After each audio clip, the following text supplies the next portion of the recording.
अस्सलाम वालेकुम।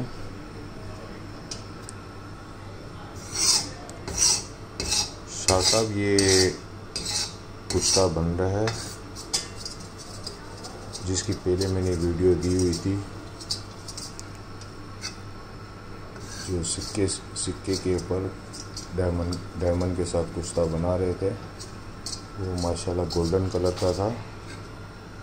तकरीबन 6-7 घंटे की आग के बाद इसका कलर चेंज होता गया और अब माशाल्लाह ये तकरीबन छठी आग है। 3-3 घंटे के बाद मैं दे रहा हूँ इसको।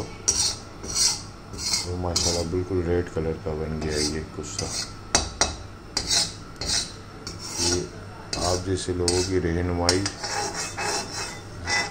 फ़हीम सन्यासी और अपने रिजवान शाह साहब की वजह से, रहनुमाई की वजह से समझो आज हम ये कुर्ता बना रहे हैं और माशाल्लाह बहुत अच्छा कुर्ता बन रहा है। और ये ब्लैक कलर के डायमंड से मैंने बनाया था। अस्सलाम वालेकुम, अल्लाह हाफिज़।